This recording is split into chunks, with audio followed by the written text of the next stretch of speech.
Minasan konnichiwa, this is Tina and welcome back to my channel. Yes, 2020 is nearing an end very shortly, so I thought I would share with you guys my best of skincare products of this year. If that sounds like your thing, then please go ahead and channel登録しちゃってください.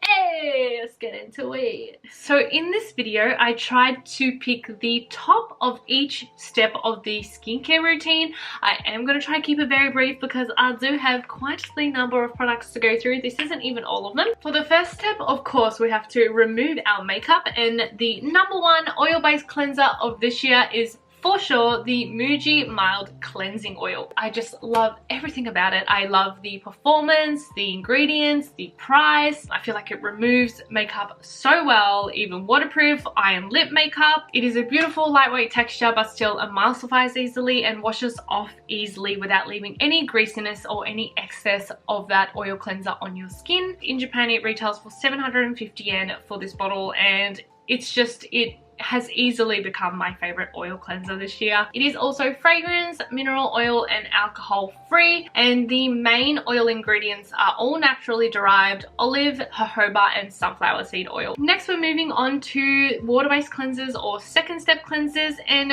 to be totally honest with you, I haven't really had that many standouts this year personally because I've been using this one, the Purito Defense Barrier pH Cleanser. It is a decent cleanser, there's nothing bad about it. It is very basic, but it's not like super crazy amazing, but it has lasted so freaking long. I've been using it for like 6 months and there is still plenty of product left. I just don't go through it that much, and this is what I've been mainly using. So I haven't really opened up that many other cleansers. I'm just trying to use up what I have and what I have opened, and yeah. It is low pH, has minimal ingredients, good for sensitive skin, and it is very easy to use and foams up well for a gel wash. The thing I will definitely recommend about this one is, yes, the fact that it lasts such a long time for such a good price. If you want something that is value for money, I would say the Purito cleanser is definitely a very easy one to pick up. Other water-based cleanser, I don't know if water-based is the right word, but a second step cleanse is the Fancl Deep Clear Washing Powder. They are all like individually capsuled powder washes. So the main purpose of these ones is to wash away and get rid of stubborn like dirt and clogged pores. That is kind of like the main feature of this one, and I will say it definitely works to a fairly good extent. Nothing is going to, or no wash is really going to kind of extract and get rid of all the gunk in your pores that easily, but I feel like with these washes they definitely help and definitely reduce the amount of dirt or noticeableness of your pores. That's definitely not a word, but I'm gonna go with it anyway. And it's not quite like an exfoliating powder, so you can actually use it every day. Me personally, I do just replace it with my regular cleanser a couple times a week. I also like the fact that it foams up so well. Like, you wouldn't expect a powder like this to foam up so well. It really creates a nice fluffy foam. It also ranked to be #1 face wash in Japan for the @Cosme Awards this year, which is a pretty big deal. I obviously would say the one downside is that they are individually wrapped, so it is a lot of waste. It would be nice if they maybe put it in a bottle like their other powder wash, but besides that, it is a really nice product and something that I feel like everyone can use because it's not harsh or necessarily exfoliating, but it does help smooth out and cleanse your pores really well. Next we are moving on to essence, and the first one I'm going to be talking about is the Neogen Real Ferment Micro Essence. I feel like this one is a holy grail for a lot of people. Personally, when I first used it, I was not that impressed. I was actually kind of like, that's kind of whatever. I don't really see the hype. So I used it for like a couple weeks and then went off it for a while. Didn't touch it for a couple months and then came back to it recently, and as you can see, I've pretty much emptied it because now I love it.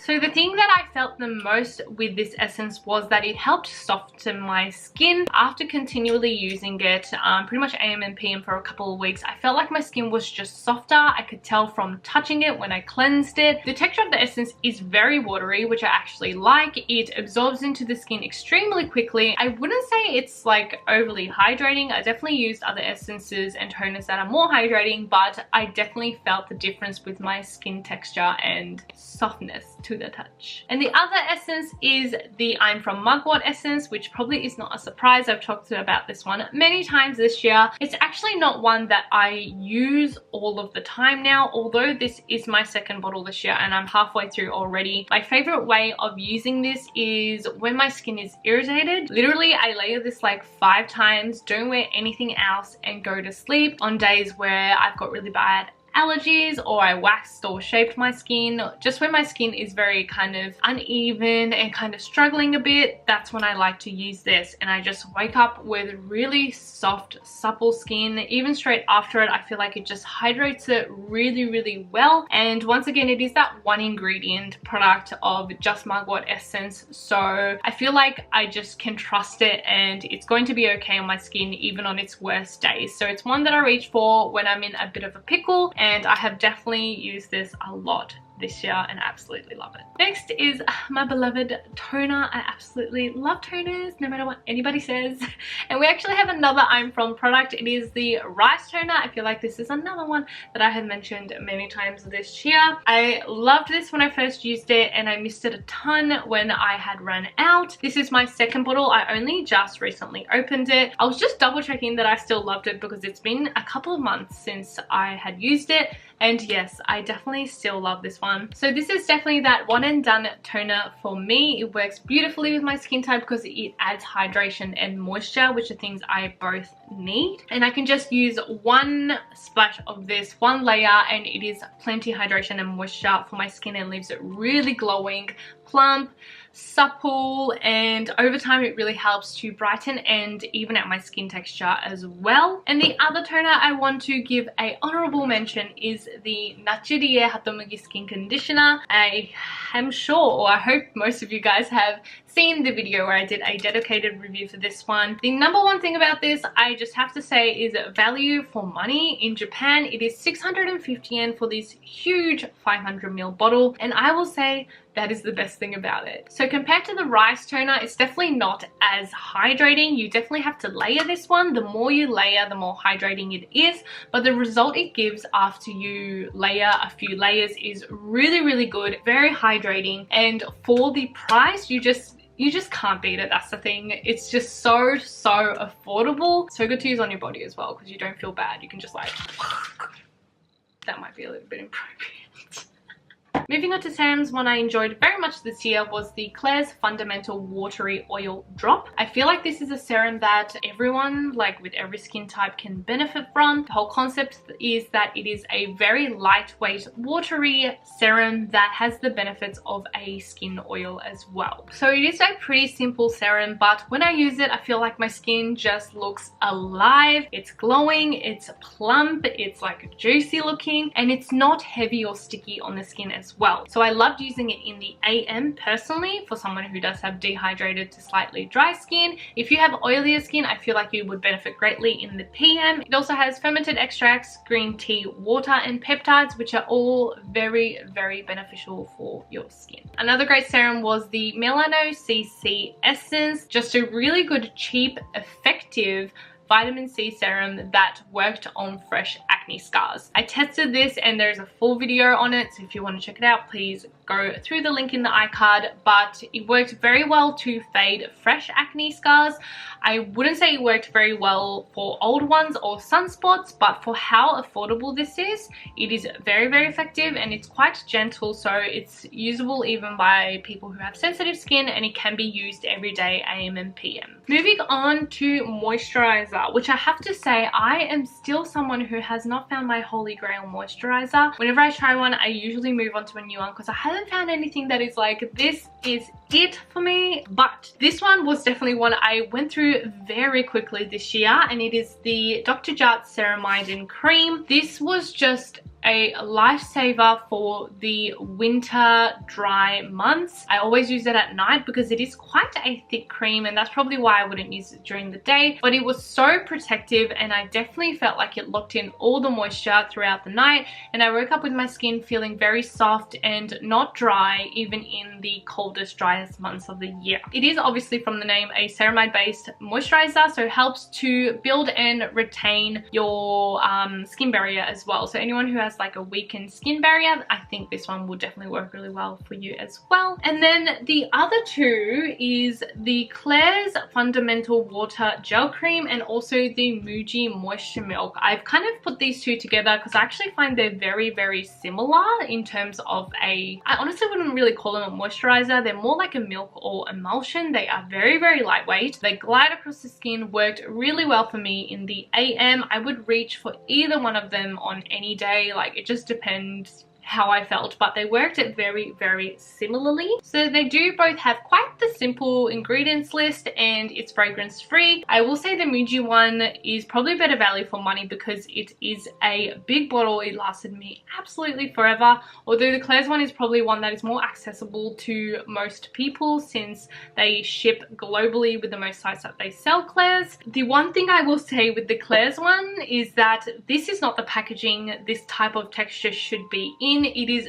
very, very watery and pudding-like, so I definitely think they are better off putting it in a pump or a bottle or something other than a jar. And all the, like, I've already cleaned it, but all the moisturizer started building up in the like crevices of the twist part, so I definitely didn't quite like the packaging of it. Whereas the MUJI one, I actually had replaced the top with a pump head since they do sell pump heads separately, and I should just pump and apply it, which was super easy. It worked amazingly and works a lot better for a texture like this. All in all, they are both very, very simple, basic moisturizers that I think would work for most skin types, even for sensitive skin, so would recommend both of them. Sunscreen. I actually think I tried quite a number of sunscreens this year, but not that many stood out to me. Unfortunately, I feel like I still went back to my favorites like the Biore or the Nivea Super Water Gel, but the two I have chosen is the Skin and Lab Free C Sun Lotion. It is a beautiful texture. It is so lightweight, no white cast, and it just glides across the skin, and then it also leaves quite a glowy finish, which I personally love. It works really well under makeup, gives you that glowy finish, looks very healthy, but I know for oily skin people it would probably be way too glowy of a finish, so please be aware. But I did love the lightweight glowy finish that this one gave. And the other one is actually quite new to me. I've only been using it for a couple of weeks, so it's quite ambitious of me to name it one of my top skincare products, but it is the Biore UV Athlizm. So this one is quite similar to the Biore UV Aqua Rich UV Essence. I forget the name. It is definitely quite similar, but it's a little bit more of a thicker texture and a bit more creamy. So for me, who has slightly drier skin, I actually love the texture. I feel like it actually has a smoothing effect on the skin, and it also gives a bit of plumpness to my skin. So again, it looks very, very healthy and it works well under makeup as well. So I have been enjoying it for the short amount of time I've been using it. It also is supposed to have the highest level of sun protection out of all Biore SPF, so that was actually the reason why I initially bought it. The most waterproof, also being tested on very high temperatures and very high humidity. For that reason, I was like, I want to try it out. If they say it's a very high protection, I am all for it. It does have alcohol in it, as a lot of Japanese sunscreens do, as I've mentioned before, and it does also have fragrance, so it might not be the most friendliest for people who do have sensitive skin, but personally I actually like the fragrance. They call it white floral. It just reminds me of Japan. Literally, I smell it and I'm like, feel like I'm living in Japan again. So that's just like a personal thing that makes me like this product, but it has definitely been performing very, very well recently for me. It was actually a very slow year for me with mists, because usually I use mists throughout the day at work and stuff to refresh, to hydrate a little bit, but this year with COVID, I was wearing masks most of the time, so I didn't miss my face that much. But the standout was the D'Alba First Spray Serum. This one is a beautiful mist to wear on top of makeup. I have used it today, and can you tell I am just glowing? I feel like it just gives your skin that beautiful glow, but it doesn't feel heavy at all. You of course can wear it on bare skin without makeup, and it adds a really nice amount of moisture without it being oily or greasy or heavy on the skin. The mist is surprisingly lightweight for having an oil layer. I just feel like it makes my skin look really nice, and my makeup settled well on my skin, so that was my favorite mist of the year. Now exfoliants. The Neogen Gauze Peeling in Lemon. So this combines chemical and physical exfoliating. So I do like this one because it is very easy to use, and it does leave your skin instantly smooth after you use it. Like, you wash it off and you can just feel your skin is just so smooth. Although it did leave my skin a little bit flared up and a little bit red sometimes, because I guess I have reactive skin. It doesn't irritate from it, but the actual friction can cause it to kind of flare up ever so slightly. And for that reason, the other one I liked to use, especially if I wanted to exfoliate in the morning, was the Good Molecules Pineapple Exfoliating Powder. I love exfoliating powders. I think they're definitely my preferred way of exfoliating thus far. I feel like I just have the most success with them, and they are just so gentle that it feels like you haven't even exfoliated, but you get that smoothing effect. This one uses fruit enzymes, has vitamin C and rice powder to really gently exfoliate. And when I say gently, it really is gentle. So if you have sensitive skin or reactive skin, I would highly recommend trying out a exfoliating powder like this Good Molecules one. I did notice that the powder could clump up slightly when I was trying to use it, and it's not as finely milled as, say, the by Wishtrend green tea powder wash. This one does leave my skin, again, very smooth without any amount of irritation at all, and they do always use really good ingredients for a very affordable price. So if you are looking for a gentle exfoliant, I would highly recommend this Good Molecules Pineapple Exfoliating Powder. And lastly, I thought I would quickly mention some body care I have been enjoying lately, and it is the Illyune Ceramide Atto Lotion and Wash. Me and Logan have both been using these for the last few months, and we have been thoroughly enjoying them. So they are made for sensitive skin and is free from 8 known irritants, including things like fragrance, colorants, I think like mineral oil. It is also vegan, which is nice for those of you who do want vegan products. Vegan. They are both ceramide based again, so it helps to replenish your skin barrier and protect it and kind of build it as well. The wash is low pH and foams up surprisingly well for the little amount you use. We just use 1 pump on like a loofah, and it stays foamy for almost both of us, so a little goes a long way. This is still very full, and we've been using it for a couple months, 2 of us now, so it is great value for money. They're not too expensive either. The lotion's actually almost empty. I think Logan's actually been using it more than me. But again, a very nice lightweight textured lotion that absorbs it very quickly, and it doesn't leave any stickiness, which is really nice. So you can get dressed pretty much straight away and you won't feel that stickiness or have your clothes stick to your skin after you moisturize. So they are both obviously great for people who do have dry and sensitive skin. And that is it, you guys. They are my top skincare picks for 2020. I hope you enjoyed it. I think we all might be hoping for a slightly better year next year, so I will have my fingers crossed, and I really do hope all of you have a safe and happy rest of year. Thank you so much for sticking around and watching my videos, and thank you to anyone who has newly joined us on this channel this year. Next year is going to be an even better one, so please stick around and subscribe if you haven't already, and I'll see you guys in my next video. Bye! Love you guys! Mwah!